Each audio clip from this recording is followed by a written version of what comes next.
भारतीय संस्कृति में ऐसा कहा जाता है कि जो व्यक्ति अपने दुख दूर करके दूसरों का दुख दूर करता है उसी को मोक्ष मिलता है। भारतीय संस्कृति में अंतिम लक्ष्य है मोक्ष की प्राप्ति। धर्म अर्थ काम मोक्ष का हमारा संस्कृति है। मोक्ष प्राप्ति अंतिम जीवन का उद्देश्य है और मोक्ष प्राप्ति के लिए जो रास्ता है वो ये है कि स्वयं का दुख दूर करना, फिर दूसरों का दुख दूर करने का प्रयास करना। जो व्यक्ति अपना बीमारी ठीक करे और फिर दूसरों का बीमारी ठीक करने के लिए प्रयास करे वो सभी को मोक्ष मिलता है। तो आप योग प्राणायाम सीखें, आयुर्वेद का ज्ञान लें और आपका दुख दूर हो जाएगा। फिर दूसरों को योग प्राणायाम सिखाएं और आयुर्वेद बताएं तो उनका भी दुख दूर होगा, तो आप सभी को मोक्ष मिलेगा। और मोक्ष से बड़ी तो कोई चीज नहीं है भारतीय दर्शन। तो योग प्राणायाम और आयुर्वेद का ये अभियान हमने इसलिए शुरू किया कि प्रत्येक भारतवासी अपने जीवन के दुखों को कम करके दूसरों के दुखों को कम करे और मोक्ष में जाए। इसीलिए हमारा ये अनुष्ठान। तो अनुष्ठान का एक लक्ष्य है सभी को सुखी बनाना, स्वस्थ बनाना, निरोग बनाना। और इसी अनुष्ठान का दूसरा लक्ष्य है भारत का गरीबी दूर करना, बेरोजगारी दूर करना, भ्रष्टाचार रिश्वतखोरी दूर करना, आतंकवाद नक्सलवाद दूर करना। ये भी हमारे अनुष्ठान का लक्ष्य है। आप बोलेंगे ये कैसे करने वाले हैं? इस अनुष्ठान के दूसरे लक्ष्य को पूरा करने के लिए हम लोगों ने करप्शन, भ्रष्टाचार को खत्म करने का संकल्प लिया। हमारे देश में भ्रष्टाचार रिश्वतखोरी बहुत ज्यादा है। भारत में जब राजीव गांधी प्रधानमंत्री थे तो वो कहते थे कि भारत के प्रत्येक गरीब व्यक्ति को दिल्ली से जब 1 रुपए भेजा जाता है तो वो गरीब आदमी तक 15 पैसे ही पहुंच पाता है, 85 पैसे बीच में ही लूट जाता है। अब राजीव गांधी ने ये 1984 में कहा था, 1984, आज से करीब 26 साल पहले। अभी राजीव गांधी के जाने के बाद तो स्थिति और भी खराब है।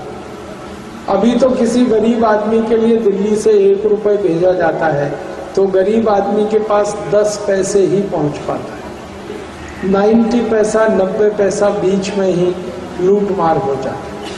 और ये पैसे का लूटमार करने वाले भारत में कौन है? एक तो हमारे पॉलिटिशियंस हैं, नेता हैं, और दूसरे तो हमारे अधिकारी हैं। भ्रष्ट नेता और अधिकारी दोनों मिलकर पैसे का लूटमार करते हैं। हमारी भारत सरकार के बहुत सारे डेवलपमेंट के फंड्स सभी पॉलिटिशियंस और ब्यूरोक्रेट्स लूट लेते हैं। हमारे भारत देश में केंद्र सरकार का, राज्य सरकार का, जिला सरकार का, नगर पालिका सरकार का और ग्राम पंचायत का 5 स्तर पर जो फंड्स कलेक्शन है उसका 85 से 90% लूटमार होता है। और ये कितना है? ये 18 से 20 लाख करोड़ रुपए जो लूटमार होता है। और ये सारे जो नेता हैं ये सभी पैसे को लूटमार करके विदेशी बैंकों में, फॉरेन बैंक्स में जमा कर देते हैं। हमारे भारत के जो भ्रष्ट नेता और अधिकारी हैं उनका अभी फॉरेन बैंक्स में 330 लाख करोड़ रुपीस डिपॉजिट है, 330 लाख करोड़ रुपए। और ये सारा धन आपका टैक्स का, मेरा टैक्स का, उसमें से लूटा है और विदेशों में जमा कर दिया।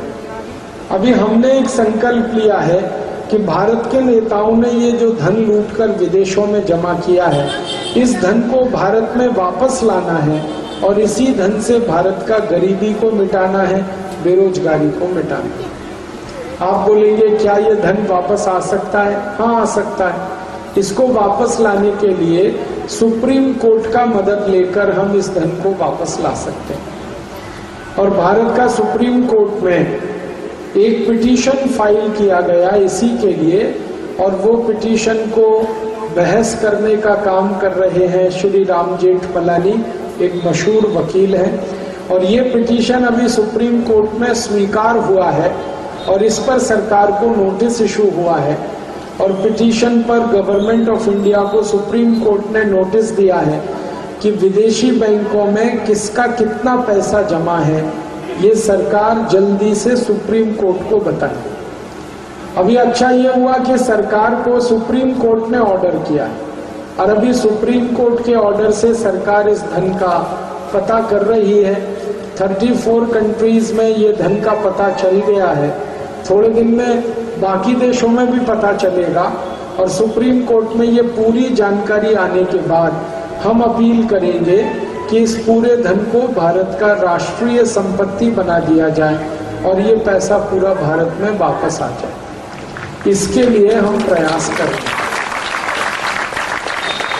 उम्मीद है कि 2011 के अंत तक ये कार्य हो जाएगा सुप्रीम कोर्ट, और अगर नहीं होगा तो हम फिर भारत के पार्लियामेंट में एक बिल लेके आएंगे और इसके लिए कई एमपीज के साथ हमने बात कर लिया है और कुछ एमपीज ये बिल पार्लियामेंट में इंट्रोड्यूस करेंगे और वो बिल इस बात के लिए होगा कि विदेशी बैंकों में जो 330 लाख करोड़ रुपए डिपॉजिट है वो भारत का राष्ट्रीय संपत्ति है।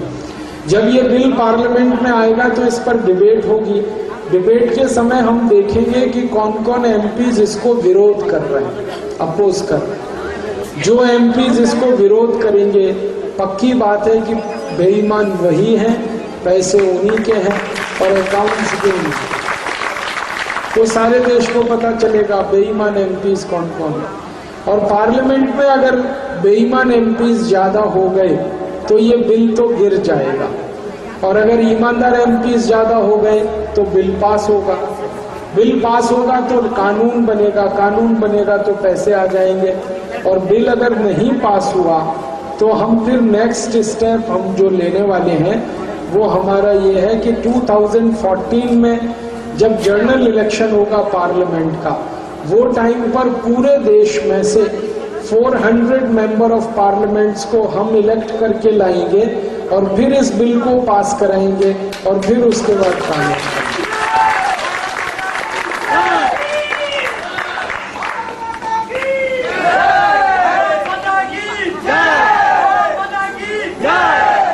हमारे बहुत सारे मित्र ये प्रश्न करते हैं कि 400 एमपीज आप कैसे जिता के ले आएंगे।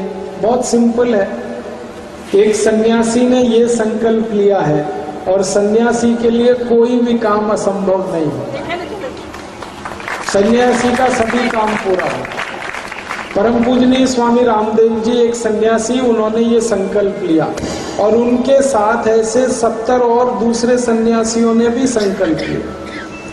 हमारे भारत में एक बड़े महान संत हैं परम पूजनीय स्वामी सत्यमित्रानंद गिरी, उन्होंने ये संकल्प लिया है 2014 में जब ये पार्लियामेंट इलेक्शन होगा। परम पूजनीय स्वामी सत्यमित्रानंद जी कहते हैं मैं एक एक पार्लियामेंट्री कॉन्स्टिट्यूएंसी में जाऊं। और एक संत है परम पूजनीय स्वामी अवधेशानंद गिरी, एक है परम पूजनीय स्वामी गोविंद देव गिरी, एक है परम पूजनीय स्वामी जयेंद्र सरस्वती शंकराचार्य कामकोटी कांचीपुरम, एक है परम पूजनीय स्वामी मुरारी बापू, एक बहुत बड़े संत हैं परम पूजनीय स्वामी सुधांशु महाराज, एक बहुत बड़े संत हैं परम पूजनीय रमेश भाई ओझा। ऐसे 70 संतों ने संकल्प लिया और वो सब मिलकर जाएंगे 2014 के इलेक्शन में और 400 एमपीज तो आराम से जीत कर आ जाएंगे, क्योंकि ये सब सन्यासियों के जो भक्त हैं पूरे देश में, वो भक्त अगर एक साथ मिलकर वोटिंग करेंगे तो 500 से ज्यादा एमपीज जीत जाएंगे, कुछ प्रॉब्लम नहीं। और एक बार ये एमपीज जीत के आएंगे तो कानून बनेगा, बिल पास होगा, 330 लाख करोड़ रुपए विदेशों से वापस आ जाएगा और इस पैसे को अगर भारत के सभी नागरिकों में हम बांटें, इसका सोना खरीदें, गोल्ड खरीदें और वो सभी भारतवासियों को दे दें, तो भारत के हर एक परिवार को 100 किलोग्राम सोना दान में दे सकते हैं, 100 किलोग्राम को। अगर इस पैसे को भारत के गांव में बांट दें, प्रत्येक गांव को 100 करोड़ रुपए दे सकते हैं। प्रत्येक जिले को अगर ये पैसा दे दें तो हर एक जिले को 50,000 करोड़ रुपए दिए जा सकते, माने गरीबी बेरोजगारी तो संपूर्ण ठीक हो सकता है। हमारा ऐसा एक प्लान है कि ये जब भी पैसे वापस आएंगे 330 लाख करोड़, तो इससे गांव-गांव में हम इंडस्ट्रीज लगाएंगे। हर गांव में 100 उद्योग, हर एक गांव में 100 उद्योग, और हर एक गांव में 100 उद्योग लग जाएंगे तो 64 करोड़ 64 करोड़ भारतवासियों को उसमें नौकरी मिलेगी, रोजगार मिलेगा, और 64 करोड़ लोगों का बेरोजगारी तो समाप्त होगा, फिर गरीबी भी खत्म हो जाएगी। और ये जो पैसे आएंगे ये विकास के कार्य में खर्च करेंगे, गांव-गांव में रोड्स बनाएंगे, हर गांव में स्कूल कॉलेज बनाएंगे, हर गांव में आयुर्वेदिक हॉस्पिटल बनाएंगे, हर गांव के चासी बंधुओं को चासी के कार्य के लिए जल का आवश्यकता होता है, तो उसके लिए तालाब और सरोवर हर गांव में बनाएंगे। हर एक गांव को तो 24 घंटे इलेक्ट्रिक सप्लाई देंगे। ये सारा डेवलपमेंट का कार्य करने के लिए मात्र 30 लाख करोड़ खर्च होगा, और धन हमारे पास 330 लाख करोड़, तो 30 लाख करोड़ खर्च कर देंगे, 300 लाख करोड़ फिर भी बचेगा। वो बचे हुए धन को बैंक में डिपॉजिट करें, फिक्स डिपॉजिट, तो उसका 1 साल का जो इंटरेस्ट है वो 30 लाख करोड़ आएगा, और उतना इंटरेस्ट अगर देश का उपयोग में आए तो टैक्स लेने का जरूरत ही नहीं पड़ेगा, सारे टैक्स माफ कर सकते हैं, और टैक्स माफ हो जाएंगे तो सारा महंगाई खत्म हो जाएगी। अभी हमें पेट्रोल है 55 रुपए 60 रुपए लीटर, टैक्स समाप्त होने के बाद पेट्रोल होगा 16 रुपए लीटर। अभी डीजल है 40 रुपए लीटर, टैक्स समाप्त होने के बाद 7 रुपए 50 पैसे लीटर। अभी कैरोसिन 20 रुपए लीटर, टैक्स समाप्त होने के बाद 3 रुपए लीटर होगा। एलपीजी सिलेंडर अभी 370 रुपए का होता है, टैक्स समाप्त होने के बाद ये 50, 55, 60 रुपए का तो हो जाएगा। नमक अभी 8 रुपए किलो है, टैक्स समाप्त होने के बाद 50 पैसे किलो हो जाएगा। सीमेंट एक बैग अभी 300 रुपए का आता है, टैक्स समाप्त होने के बाद 72 रुपीज का सीमेंट बैग आएगा।